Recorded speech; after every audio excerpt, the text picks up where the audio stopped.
बिस्मिल्लाहिर्रहमानिर्रहीम। हुजूर सल्लल्लाहु अलैहि वसल्लम के वालिद की वफ़ात।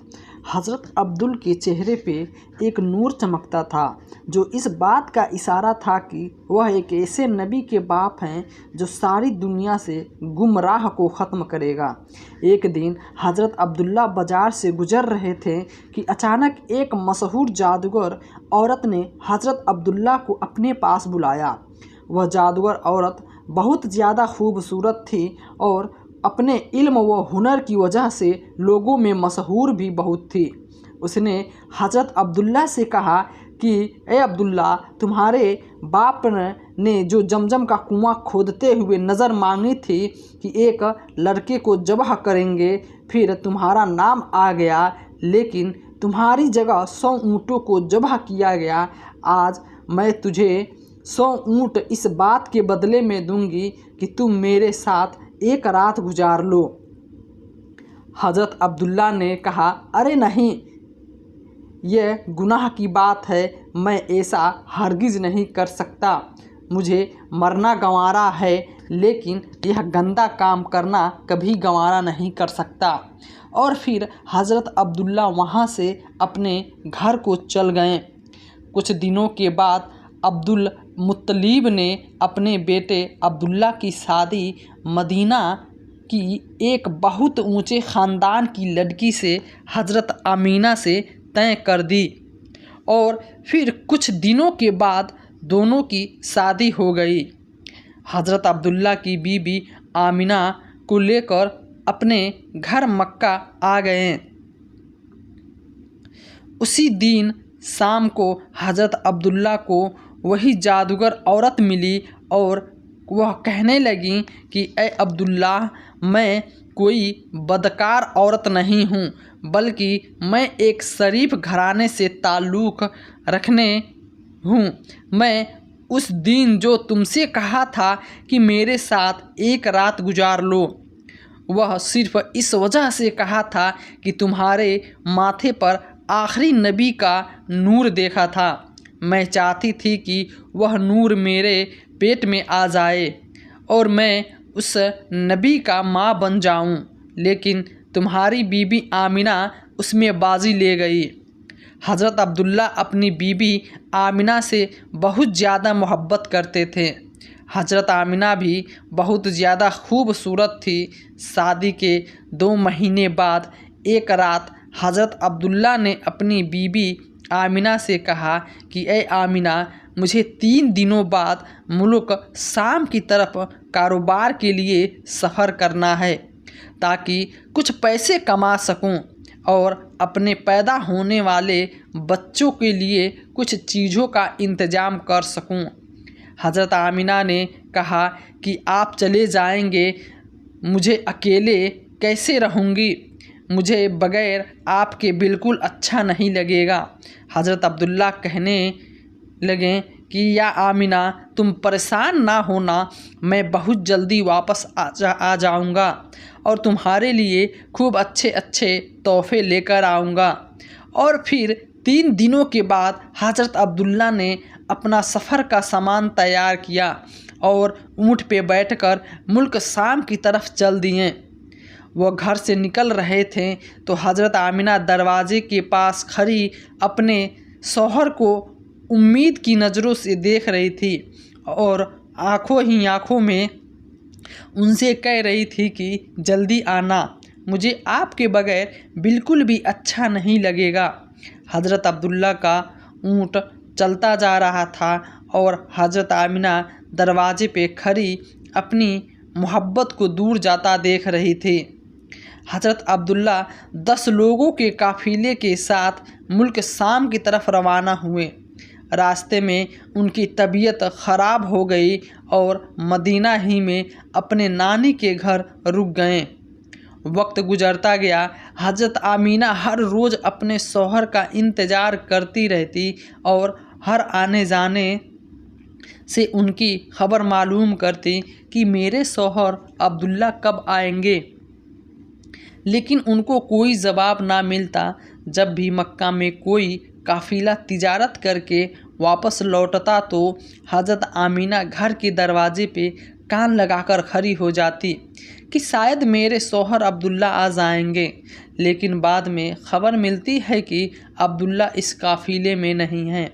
2 महीने बाद उन 10 लोगों का काफ़िला मक्का वापस लौट आया जिसके साथ हज़रत अब्दुल्ला गए थे। उनके मक्का पहुंचने की खबर एक दिन पहले ही मशहूर हो गई कि यह सुनकर हज़रत आमीना बहुत खुश हुई कि मेरे शौहर वापस आ रहे हैं। अब्दुल मुत्तलिब भी बहुत ज़्यादा खुश हुए और लोगों से पल पल की खबर लेते कि यह काफ़िला अभी तक कहाँ पहुँचा है और क्या कर रहा है, कितने दिनों में आएगा। जिस दिन यह काफ़िला मक्का पहुँचने वाला था उस रात हज़रत आमिना ने खूब अच्छे कपड़े पहने और अच्छी तरह से तैयार होकर घर में बैठ गई। हुजूर सल्लल्लाहु अलैहि वसल्लम उस वक्त अपनी माँ के पेट में 4 महीने के हो चुके थे। आखिर वह भी सुबह भी आई जब यह 10 लोगों का काफ़िला मक्का पहुँचा। हज़रत आमिना दरवाजे से कान लगाकर खड़ी हो गई कि अभी मेरे शौहर आएंगे और मैं उनसे गले मिलकर खूब खुश हो जाऊंगी। अब्दुल मुत्तलिब को भी जैसे ही खबर हुई तो दौड़ते हुए काफ़िले के पास पहुँचे, लेकिन हज़रत अब्दुल्ला नज़र नहीं आ रहे थे। परेशान होकर काफ़िले वालों से पूछा कि मेरा लड़का अब्दुल्ला कहाँ है, वो नज़र नहीं आ रहा है। काफ़िले वालों ने जवाब दिया कि जाते वक्त मदीना के पास रास्ते ही में अब्दुल्ला की तबीयत ख़राब हो गई थी, इसलिए वो मदीना ही में अपनी नानी के घर रुक गए थे। उसके बाद हमें नहीं पता। यह सुनते ही अब्दुल मुत्तलिब ने अपने बड़े बेटे हारिस को कहा कि ए हारिस, जल्दी से अपना घोड़ा निकालो और मदीना की तरफ सफ़र करो और जाकर देखो कि मेरे बेटे अब्दुल्ला की क्या हालत है, और फिर जल्दी से आकर मुझे ख़बर दो। हज़रत आमिना का दिल आज फिर से टूट गया। वह उम्मीद बांधे बैठी थी कि आज मेरे शौहर आएंगे, लेकिन खबर तो कुछ और पहुंची। इधर हज़रत हारिस ने बहुत तेज़ी से अपना घोड़ा मदीना की तरफ दौड़ाया। 3 दिनों के सफ़र के बाद वो मदीना पहुँचे और मदीना नानी के घर जाकर मालूम किया कि अब्दुल्ला कहाँ हैं, तो एक दिल को दहला देने वाली खबर उनके कानों में पड़ी। घर वालों ने बताया कि हारिस अब्दुल्ला की तबीयत बहुत ज़्यादा ख़राब हो गई थी, उन्हें दिल का दौरा पड़ गया और उनकी अभी 1 महीने पहले वफ़ात हो चुकी है। हमने उन्हें नाबिघा नाम की जगह पर दफन किया है। यह सुनकर हज़रत हारिस की भी आंखों से आंसू आ गए, क्योंकि वह भी अपने छोटे भाई अब्दुल्ला से बहुत मोहब्बत करते थे। और फिर वह वापस मदीना पहुँचे और अपने बाप अब्दुल मुत्तलिब को खबर दी कि तो हज़रत मुत्तलिब के होश उड़ गए। अचानक उनकी आंखों से आंसू बहने लगे और अपने बेटे अब्दुल्ला की वफ़ात का गम बर्दाश्त न कर सके।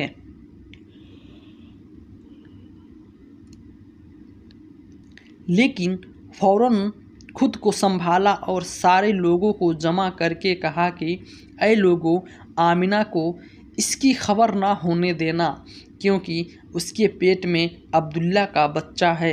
मैं चाहता हूँ कि मेरे अब्दुल्ला की नस्ल आगे चले, वो भी बे औलाद ना रहें, उसके घर भी एक औलाद हो जाए जो मेरा अब्दुल्ला का वारिस बने। हज़रत मुत्तलिब ने सिफा नामी एक दाई को बुलाया और कहा, ए सिफा, तू आमिना को बहुत समझा बुझाकर और बहुत तसल्ली देकर यह खबर सुनाना कि उसके शौहर की वफ़ात हो गई है, लेकिन ध्यान रखना कि उसके ऊपर ज़्यादा सदमा ना लगने पाए, क्योंकि उसके पेट में बच्चा है।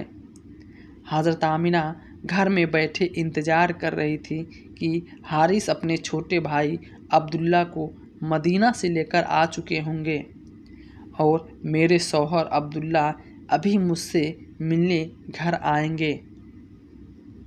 اتنی دیر میں حضرت صفا گھر پہنچتی ہے اور حضرت آمنہ کو اپنے پاس بلا کر فرماتی ہیں کہ اے آمنہ، تم پریشان نہ ہونا، میں تم کو ایک بات بتانے آئی ہوں۔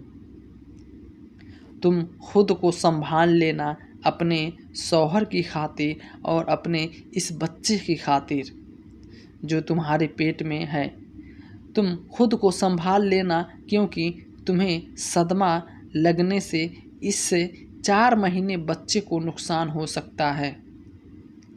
پھر حضرت صفا نے حضرت آمنہ کو ساری باتیں بتائیں کہ تمہارے شوہر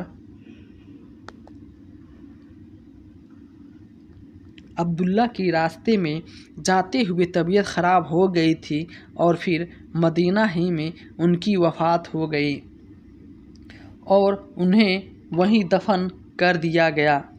یہ سن کر حضرت آمنہ کی آنکھوں سے آنسو بہنے لگے، وہ خود کو سنبھال نہیں پا رہی تھی۔ حضرت صفا نے ان کے سر پہ ہاتھ پھیرتے ہوئے کہا کہ اے آمنہ، خود کو سنبھالو، تمہارے پیٹ میں عبداللہ کا بچہ ہے۔ حضرت آمنہ نے خود کو سنبھالا، لیکن ان کے اوپر اس بات کا ایسا غم ہوا کہ وہ پھر کسی سے مسکرا کر بات نہیں کرتی تھی، ہمیشہ خاموش رہتی تھی۔ دن گزرتے گئے، حضرت آمنہ ہر پل ہر گھڑی اپنے شوہر عبداللہ کو یاد کرتی تھی، لیکن پیدا ہونے والے بچوں کی خاطر اپنے دل کو سنبھالے رہی تھی۔ عبدالمطلب اور ان کے سارے لڑکے دن رات یہی امید لگائے رہتے کہ اور اللہ سے دعائیں کرتے کہ اے اللہ، میرے عبداللہ کے لڑکوں کو صحیح سلامت اس دنیا میں بھیج دینا تاکہ عبداللہ کی نسل باقی نہ رہ سکے۔ اسی طرح 9 مہینے گزرے اور وہ دن بھی آیا جب اللہ کے رسول صلی اللہ علیہ وسلم کی پیدائش ہوئی۔ حضرت آمنہ کے گھر بچے کی پیدائش سن کر عبدالمطلب اس قدر خوش ہوئے کہ دوڑ کے آئے اور اللہ کے رسول صلی اللہ علیہ وسلم کو گود میں لے کر کعبہ میں گئے اور سجدہ کیے اور شکر ادا کیا۔ پھر حضور صلی اللہ علیہ وسلم کا نام انہوں نے محمد رکھا۔ لوگوں نے جب یہ نام سنا تو کہنے لگے کہ اے عبدالمطلب، یہ تم نے کیسا نام رکھ دیا، ہم نے جو آج تک ایسا نام نہیں سنا۔ عبدالمطلب نے کہا کہ اے لوگو، تمہیں کیا پتہ کہ اس پوتے کی دنیا میں اتنی تعریف کی جائے گی کہ آج تک ان کی تعریف کسی نے نہ کی گئی ہو۔ حضرت عبداللہ کے بڑے بھائی حضور صلی اللہ علیہ وسلم کی پیدائش پر بہت زیادہ خوش ہوئے، یہاں تک کہ عبداللہب کو جیسے ہی ان کی نوکرانی نے آ کر یہ خوشخبری سنائی کہ اے ابو لہب، تمہیں بھتیجا مبارک ہو، تو ابو لہب نے اتنا زیادہ خوش ہوا کہ اس نے اپنی نوکرانی کو کہا کہ جا، آج سے اپنے بھتیجے کی پیدائش کی خوشی میں نے تجھے آزاد کیا۔ یہ تھی عبداللہ کے بڑے بھائیوں کی عبداللہ سے محبت۔